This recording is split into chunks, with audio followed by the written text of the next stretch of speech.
Hello students, आज के video में मैं आपको एक्सप्लेन करूंगा दैट इज सेल वॉल के बारे में।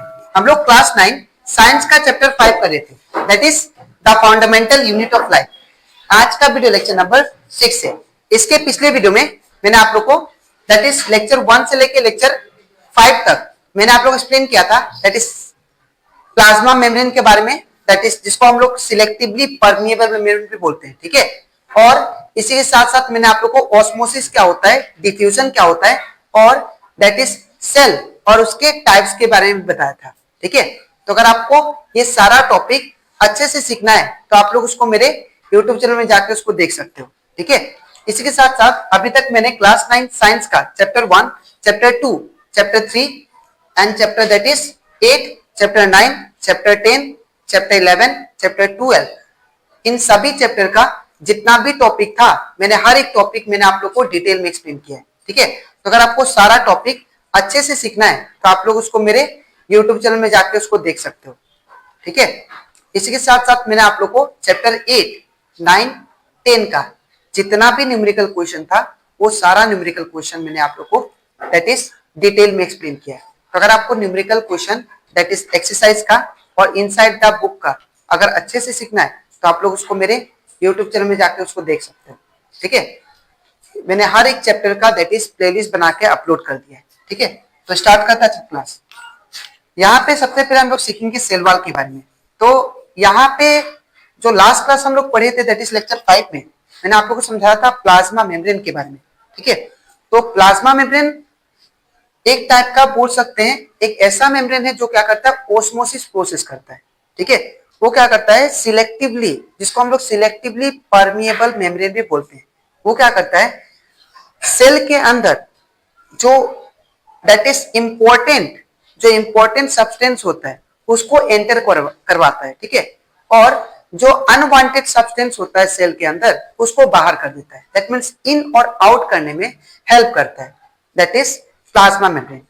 लेकिन ये जो सेल वॉल है ये याद रखिएगा सेल का जो सबसे आउटर कवरिंग जो लेयर होता है उसको हम लोग सेल वॉल बोलते हैं, ठीक है। यहाँ पे मैंने लिखा भी है, यहाँ पे कुछ पॉइंट सेल वॉल के बारे में जो आपको याद रखना है। पहला चीज है that is cell wall is another rigid outer covering addition to the plasma membrane. मतलब प्लाज्मा मेम्ब्रेन तो होता ही है लेकिन प्लाज्मा मेम्ब्रेन के बाद जो आउटर कवरिंग लेयर जो होता है उसको हम लोग क्या बोलते हैं, सेल वॉल। जैसे कि मान लीजिए ये प्लांट्स का दैट इज स्टेम हो गया, ठीक है। तो प्लांट्स का स्टेम में यहाँ पे प्लाज्मा मेम्ब्रेन तो होगा ही, साथ ही साथ क्या होता है दैट इज यहाँ पे और एक मेम्ब्रेन होता है जिसको बोलते हैं हम लोग सेल वॉल, सेल वॉल, ठीक है। अब ये जो सेल वॉल है, ये जो सेल वॉल है ये करता क्या है, ये किस चीज से बनता है वो आप लोग याद रखिएगा। यहाँ पे मैंने लिखा है that is found in plant cell. ये जनरली जो सेल वॉल है ये प्लांट सेल में मिलता है, ठीक है। ये प्लांट सेल में जो आउटर कवरिंग दिखना आप लोग लेयर जो होता है उसको हम लोग क्या बोलते हैं, सेल वॉल। और ये सेल वॉल जो होता है बहुत ही हार्ड होता है, ठीक है। ये क्या होता है, बहुत ही हार्ड होता है और ये प्लांट्स को क्या करता है, मैकेनिकल सपोर्ट प्रोवाइड करता है। ये क्या होता है जिसके वजह से सेल वॉल जो बाहर अगर अनवांटेड सब्सटेंस होगा उसको एंटर करवाने नहीं देता है। दैट मीन्स प्लांट्स को नुकसान पहुंचाने नहीं देगा ये सेल वॉल, ठीक है। तो यहाँ पे वही पॉइंट्स मैंने लिखा है that is the plant cell wall is mainly composed of cellulose. याद रखिएगा ये किससे बनता है, जो प्लांट का जो सेल वॉल है ये बनता है आप लोग का दैट इज सेलुलोज से। और सेलुलोज क्या है that is cellulose is a complex substance which provide structural strength to the plant. तो जो सेलुलोज है, जो सेलुलोज है एक टाइप का ऐसा कॉम्प्लेक्स मटेरियल है जो क्या करता है, प्लांट्स को सपोर्ट प्रोवाइड करता है, मैकेनिकल सपोर्ट, ठीक है। और इसके बाद फिर यहाँ पे, तो यहाँ पे मैंने क्या क्या समझाया सेल वॉल के बारे में। पहला चीज सेल वॉल जो है एक रिजिड आउटर कवरिंग लेयर है दैट इज प्लांट सेल में, ठीक है। और दूसरा चीज जो सेल वॉल है वो किससे बना है, सेलुलोज से। और ये करता क्या है, ये प्लांट्स को मैकेनिकल सपोर्ट प्रोवाइड करता है, ठीक है। इसके बाद हम लोग बात करते हैं फंक्शन ऑफ सेल वॉल। ये सेल वॉल क्या क्या कर सकता है प्लांट्स के अंदर वो हम लोग बात करते हैं। तो पहला चीज है the plant cell wall provide definite that is shape, strength and rigidity. तो ये क्या करता है, प्लांट्स को स्ट्रेंथ प्रोवाइड करता है। स्ट्रेंथ मतलब कोई भी प्लांट्स हो, देखना आप लोग जब जोर से हवा आता है तो प्लांट्स क्या होता है, बेंड हो जाता है, लेकिन वो क्या होता है, टूटता नहीं इतना जल्दी। तो वो किसके वजह से, बिकॉज ऑफ सेल वॉल। ठीक है, ये सेल वॉल क्या करता है, स्ट्रेंथ मतलब मजबूती प्रोवाइड करता है। ठीक है, और यहाँ पे वो शेप, जो शेप होगा प्लांट्स का, वो शेप को भी प्रोवाइड करता है। और रिजिडिटी मतलब बहुत ही हार्ड होता है, रिजिड होता है। ठीक है, नेक्स्ट है दूसरा, it also provide protection against mechanical stress and physical shock. तो जो भी बाहर से, जो सपोज हम लोग तो जानते हैं बाहर से क्या होता है, बैक्टीरिया दैट इज, और वी कैन से इंसेक्ट वगैरह क्या करता है, जो कि खराब करता है। ठीक है, तो जो इंसेक्ट वगैरह होगा या बैक्टीरिया होगा उससे भी बचाता है, प्लांट्स के अंदर नुकसान ना पहुंचाए। तो इसीलिए प्लांट्स के बाहरी ओर में, जो बाहरी ओर में जो आउटर कवरिंग होता है वो सेल वॉल होता है, और सेल वॉल हार्ड होता है। ठीक है, वो देखना, अगर आप लोग प्लांट्स के ऊपर अगर प्लांट्स के ऊपर अगर इंसेक्ट अटैक भी करता है तो सेल वॉल को उतना जल्दी नुकसान नहीं पहुंचा सकता है। प्लांट्स का जो इंटरनल ऑर्गन होता है, प्लांट्स का अंदर वाला जो सेल होता है, उसको इतना जल्दी डैमेज नहीं कर सकता। क्यों? बिकॉज यहाँ पे सेल वॉल प्रोटेक्ट करने के लिए रहता है पहले से। तो जब तक सेल वॉल है तो प्लांट्स के अंदर कुछ नहीं हो सकता है।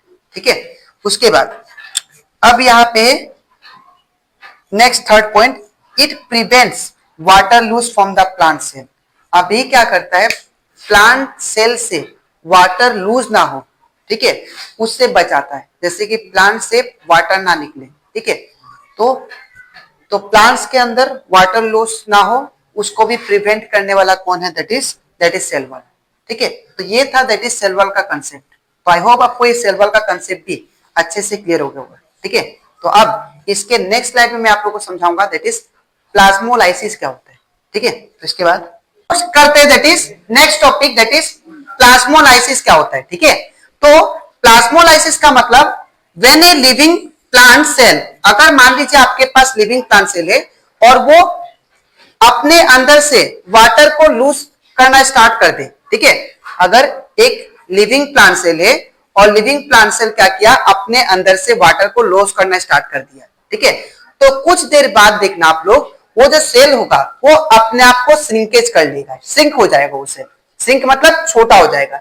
जैसे कि आप लोग देखे होंगे, अगर हम लोग एक चिकन पीस लेके, ठीक है, उसको अगर गरम तवा में रख दे तो उसमें से देखना वो चिकन पीस जो होता है वो धीरे धीरे अपना अंदर से, वो सेल क्या करता है, अपने अंदर से वाटर को लॉस करना स्टार्ट कर देता है और वो सिकुड़ के इतना छोटा हो जाता है।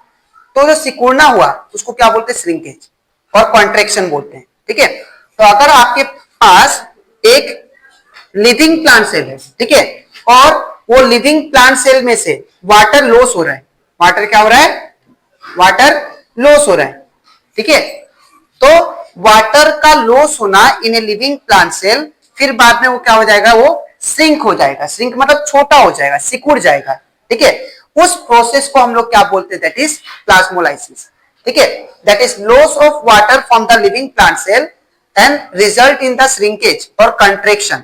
ठीक है, श्रिंकेज होगा नहीं तो कंट्रैक्शन होगा, तो उसको हम लोग क्या बोलेंगे, दैट इज प्लाज्मोलाइसिस।